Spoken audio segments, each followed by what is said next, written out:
কেমন আছো বন্ধুরা? আমি গৌরব চ্যাটার্জি, আমি একজন সাইকোলজিস্ট। তোমাদের ল অফ অ্যাট্রাকশন সম্বন্ধে আমি যা কিছু বলে থাকি, তো সেটা যদি লক্ষ্য করো, ভালো করে বোঝার চেষ্টা করো, তো দেখবে যে আমি বলেছি যে এটা পুরোপুরি মাইন্ডের গেম, থিঙ্কিং প্যাটার্নের ওপর বেস করা এগুলো। Thinking pattern based, technique based নয় কিন্তু।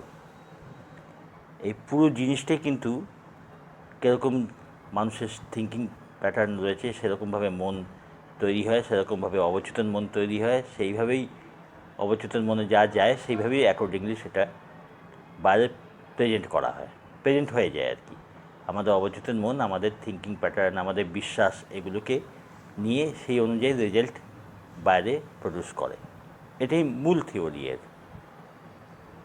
টেকনিক কখন কাজ করে? যখন মাইন্ড যথেষ্ট পজিটিভ হয়ে যায় তখন কাজ করে, অথবা অন্য সময় কাজ করে, করে না তা নয়, কিন্তু সেটা তখনই ফলটা দেয় যখন মন তোমার ঠিক থাকে, মন তোমার পজিটিভ থাকে, তখনই এটা জেনারেলি ভালো রেজাল্টগুলো দেয়।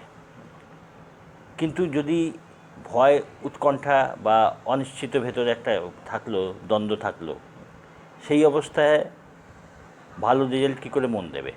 কারণ সেই জিনিসগুলোই অবচেতন মনে যাচ্ছে, সেই জিনিসগুলি অবচেতন মন তোমাকে বাইরে রিটার্ন তাই এনে দিচ্ছে সেরকম। তো যখন মানুষ বিপদগ্রস্ত হয়, কোনো রকম যে কোনো ব্যাপারে যখন সে একটা দুশ্চিন্তার মধ্যে থাকছে, তখন টেকনিক কী করে কাজ করবে সেটা একটা ভেবে দেখার ব্যাপার। কারণ টেকনিকগুলো তখনই ভালোভাবে কাজ করে যখন মন পজিটিভ থাকে। তো দুশ্চিন্তাগ্রস্ত মন, হতাশাগ্রস্ত মন, এতে টেকনিক কীভাবে কাজ করবে, কতখানি কাজ করবে, সেটা তোমরা নিজেরাই আন্দাজ করতে পারো। তো আগে কি দরকার হয়? আগে যদি ভালো ফল পেতে চাও ল অফ অ্যাট্রাকশন ইউজ করে, তো প্রধান শর্ত, যেটা অলওয়েজ সবাই বলে থাকে, সেটা হলো মনটাকে পজিটিভ করতে হবে। ও ছাড়া কিন্তু কোনো টেকনিক কাজ করবে বলে আমার বিশ্বাস হয় না। তো পজিটিভ করতে গেলে সেরকম প্যাটার্ন, থিঙ্কিং প্যাটার্ন দিতে হবে, তৈরি করতে হবে। এবং যার জন্যে বলা হয়ে থাকে, যেই চিন্তা বা এমনি যদি তোমাকে বলা হয় যে মনটাকে পজিটিভ করো, তো ওখানেই সেটা কষ্টকর হয়ে যায়, অনেকটাই তোমাদের সেটা হয়ে ওঠে না। তখন যে প্রসেসগুলো বলা হয়, যেমন প্রেয়ারগুলো বলা হয়, হোপোনোপোনো প্র্যাকটিস করতে বলা হয়, অ্যাফার্মেশন করতে বলা হয়, ওটা কি? ওটা এক ধরনের টেকনিক বলতে পারো। ওটা এক ধরনের এক্সারসাইজ, যাতে আস্তে আস্তে আস্তে আস্তে মনটা পজিটিভ দিকে যায়, আর কিছু নয়। এই যা কিছু দেখবে, গ্র্যাটিটিউড লেখা, হোপোনোপোনো করা, আর যা কিছু স্ক্রিপ্টিং, লেখার টেকনিক, এগুলো অনেক কিছু আছে। এই সবই কিন্তু মনকে পজিটিভ দিকে নিয়ে যাওয়ার একটা প্রসেস। তো যখন এসব করতে করতে মনের ভেতরে একটা বিশ্বাস আসে, এসব টেকনিকগুলো প্র্যাকটিস করতে করতে, এগুলো টেকনিক না, এগুলো একটা পদ্ধতি বলা যায়, যেটা মনকে পজিটিভ করবে, একটা এক্সারসাইজ বলা যায়। তো যখন মন এইগুলো প্র্যাকটিস করতে করতে যখন বেশ অনেকটা পজিটিভ হয়েছে, তখন তোমার যে উদ্দেশ্যে তুমি করছো সেটা তখন আস্তে আস্তে রেজাল্ট দিতে শুরু করে দেয় সেটা। তো ওই জন্যে চটজলদি কোনো রকম তখন সে তুমি একটা ইনস্ট্যান্ট কোনো যেরকম থাকে যে তোমার স্পাউসের তুমি কোনো ফোন কল পাচ্ছ না, বা কোনো বন্ধু তার কোনো ফোন কল পাচ্ছ না, কোনো যোগাযোগ পাচ্ছ না, বা সে রেগে রয়েছে, তুমি একটা টেকনিক করলে যে সে তোমাকে সঙ্গে সঙ্গে কন্ট্যাক্ট করবে। অথবা ফাইন্যান্সিয়াল প্রবলেম রয়েছে, অথবা হেলথ ইস্যু রয়েছে। তো এই যে কোনো একটা টেকনিক করলাম আর চট করে সেটা রেজাল্ট দিয়ে দিল, এগুলো তখনই কাজ করবে যখন তার আগে মনটার ব্যাকগ্রাউন্ড তুমি তৈরি করবে পজিটিভিটি দিয়ে। তো যার জন্য আমি দেখবে আমার এতে টেকনিক বলি, টেকনিকের কথা উল্লেখ করি খুব কম, বেশিরভাগই কিন্তু আমি থিঙ্কিং প্যাটার্নটা চেঞ্জ করবার জন্য জোর দিই। কারণ আমি জানি তো এই লোকে যেমনই বিজ্ঞাপন দিক বা যেইভাবেই ভিডিও তৈরি করুক যে এটা করলে এই হয়ে যাবে, ওটা করলে ওই হয়ে যাবে, সেটা হয় না তা বলছি না, কিন্তু তার আগে যে সত্য যে মনকে যথেষ্ট পজিটিভ না হলে এই টেকনিকগুলো ঠিকমতো কাজ করে না, সেই দিকে মন দিতে হবে। ওই জন্য আমি বেশিরভাগই আমার ভিডিওগুলোতে থিঙ্কিং প্যাটার্ন তার উপরে আমি বলে থাকি, কারণ ওটাই মূল। থিঙ্কিং প্যাটার্ন যদি তুমি পজিটিভ রাখো, এবং তার জন্য ঠিক আছে আমি প্রথমেই বলি যে মেডিটেশন মাস্ট। কারণ মানুষ যখন প্রয়োজন এই টেকনিকগুলো ইউজ করতে চায় নিজের প্রয়োজনে, তখন তার মাইন্ড ভীষণ ডিস্টার্ব থাকে। ওই জন্যে সবথেকে প্রধান শর্ত যে ডিস্টার্বেন্স মনের রিমুভ করতে হবে। ডিস্টার্বেন্স দূর না করলে এগুলো কিছুই কাজ করে না। তো তার জন্য প্রথম কাজই হলো মেডিটেশন, ধ্যান প্র্যাকটিস, মেডিটেশন বা কনসেন্ট্রেশন। তো তারও উপায় আমি ভিডিওতে বলেছি।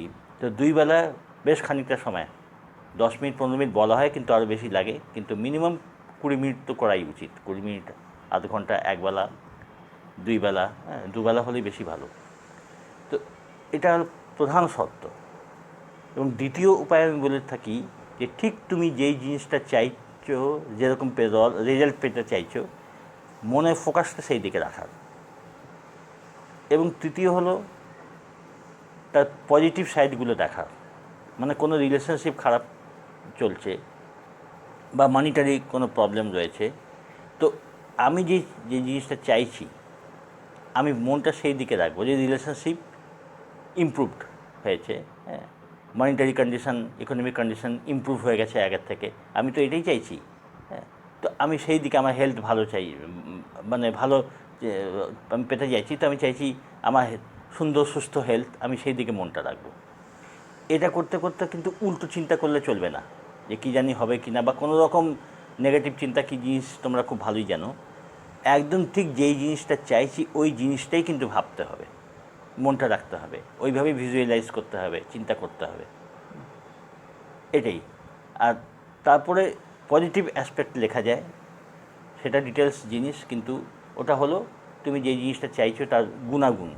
তুমি টাকা পয়সা চাইলে টাকা পয়সার মানে পজিটিভ সাইডগুলো কী, যে সেটা তোমাকে কতখানি হেল্প করতে পারে, কতখানি কী, শুধু ওই, বা কোনো রিলেশনশিপ যদি ভালো রিলেশন থাকে, তো ভালো রিলেশনের বেনিফিট কী কী সেইগুলো লিখতে হবে। টাকা পয়সা হলে টাকা পয়সার ব্যাপারে লিখতে হবে, টাকা পয়সার কী কী গুণাগুণ, সেটা কোথায় তোমাকে হেল্প করছে, সেটা কতখানি তোমাকে সাপোর্ট দিচ্ছে। মানে যেই সাবজেক্টটা নিয়ে তুমি পজিটিভ অ্যাসপেক্ট লিখছো, তো তার পজিটিভ জিনিসগুলোকে তোমাকে ডায়েরি মেনটেন করে লিখতে হবে। এর ডিটেলস ট্রেনিং আছে, কিন্তু মোটামুটি এই। তো তার মানে আমি যেটা বলতে চাই সেটা হলো মেডিটেশনটা মাস্ট কোনো প্রবলেম সলভের জন্যে, এবং যে কোনো প্রবলেমের জন্য মেডিটেশন মাস্ট। ওটা প্র্যাকটিস করলে ওটা হলো বেস। আর দ্বিতীয় হলো ফোকাসটা শিফট করতে হবে। ঠিক আমি যেটা চাই পজিটিভ জিনিস, ওই দিকেই ফোকাস রাখতে হবে। কোনো রকম নেগেটিভ জিনিস একেবারেই আসা চলবে না। আমি যেটা চাই আমি নিজেকে সেই অবস্থায় চিন্তা করব, সেই অবস্থা কল্পনা করব। আর থার্ড হলো পজিটিভ দিক, ওই একই ধরনের ব্যাপার, পজিটিভ থিঙ্কিং, সেই সাবজেক্টটার ওপরে পজিটিভ জিনিসগুলো লেখা, এইগুলো। এছাড়া অ্যাফার্মেশন ভালো কাজ দেয়, জোর দেয় এসব ব্যাপারে। তো মোটামুটি এই জিনিস, তো এইগুলো দেখবে খেয়াল করে যে এগুলো সবই কিন্তু থিঙ্কিং প্যাটার্নকে পজিটিভ করার দিকে দিচ্ছে, কোনো আলাদা কোনো টেকনিক নয় এগুলো। থিঙ্কিং প্যাটার্নকে পজিটিভ করা এগুলো পদ্ধতি।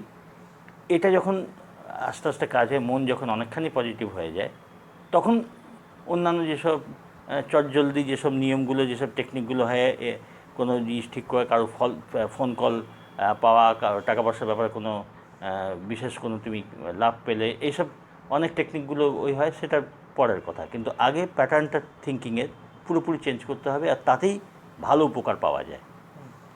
তো এর মধ্যে হোপনোপনো তো আছেই, এটা খুব ভালো কাজ করে, ওটা এক ধরনের থিঙ্কিং প্যাটার্ন চেঞ্জ করবারই একটা খুব সুন্দর উপায়। তো এইভাবে কাজ করে যেতে হবে, মনটাকে পুরোপুরি বদলাতে হবে, এবং সেটা বেশ কিছু সময় লাগলেও, কখনো 10-12 দিনও কাজ দেয়, কখনো একটু বেশি সময় লাগে, কখনো আগেও কাজ দেয়, এটা ডিপেন্ড করে। তো এইগুলো একরকম প্র্যাকটিস করে যাওয়া উচিত। ঠিক আছে, পরের ভিডিওতে আবার দেখা হবে। তোমাদের কিছু জিজ্ঞেস করা থাকলে তোমরা এটা আমাকে কোয়েশ্চেন করতে পারো, সেটা ওই কমেন্টস বক্সে লিখে জানাও। আমাদের ডেসক্রিপশানে আমার নম্বর দেওয়া আছে। আর একটা জিনিস তোমাদের বলি, ডেসক্রিপশানে আমি নম্বর দিই, ওটা হোয়াটসঅ্যাপ নম্বর। তোমাদের যা কিছু জানবার থাকে বা কিছু থাকে বা কাউন্সেলিং করা থাকে, তোমরা সেটা কিন্তু হোয়াটসঅ্যাপ করে আগে মেসেজ করবে, ডাইরেক্ট কিন্তু ফোন করার জন্য ওটা নয় ওই নম্বর। ঠিক আছে, ভালো থেকো।